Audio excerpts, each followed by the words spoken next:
சிங்கப்பூரில் சில வருஷங்களா ஃபுட் கோர்ட்ஸில் சாயங்காலம் ஆரம்பித்து மிட் நைட் வரைக்கும் ஆவி பறக்க சுட சுட தெறிக்க விடுற சாப்பாடு தாங்க இந்த மொக்கோட்டோ ஐட்டம். Origin Thailand.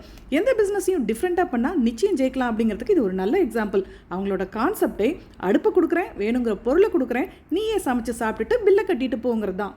நம்மளா சூஸ் பண்ணிக்கிற வெஜிடபிள்ஸ் மட்டன், சிக்கன், ப்ரான், மீனுன்னு நமக்கு வேணுங்கிற மீட்டை பச்சையாக மேரினேட் பண்ணி கொடுத்துருவாங்க.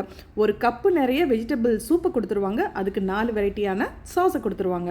அடுப்பை பற்ற வைக்கிறோம். ஹாட் பிளேட் சூடானதும் சுற்றியும் அதில் வெஜிடபிள் சூப்பை ஊற்றுறோம். சூப் நல்லா கொதிச்சு வரும்போது அதுக்குள்ளே காய்கறிகளை இறக்கி விட்டுட்டு ஹாட் பிளேட் மேலே மட்டனு, சிக்கனு, ஹாட் டாக், ப்ரான்னு நம்ம வாங்குற கறி ஐட்டத்தை வைக்கிறோம். அது மேலே கொஞ்சம் சாஸையும் ஊற்றணும். அதுக்கப்புறம் கறி நல்லா வெந்து சாஸோடு சேர்ந்து அந்த ஜூஸ் அந்த சூப்பில் இறங்கும் பொழுது காரசாரமான சூப்பு சுட சுட கறியோடு சேர்ந்து சாப்பிட்றது ரொம்ப நல்லா இருக்கும். சுட்ட கறின்னு சொல்றாங்களே, அது இதுதானோ அப்படின்னு தோணும். கறி குழம்பா வச்சு சாப்பிட்றதுக்கு பதிலாக இப்படி சூப்பும் கறியுமா சாப்பிட்றது நல்லா இருக்கு அப்படின்னு நினைக்கிறவங்க கமெண்ட்ல வந்து சொல்லுங்க. வீடியோ பிடிச்சிருந்தா லைக் பண்ணுங்க, ஷேர் பண்ணுங்க, சப்ஸ்கிரைப் பண்ணுங்க. உங்க பொண்ணான நேரத்துக்கு நன்றி.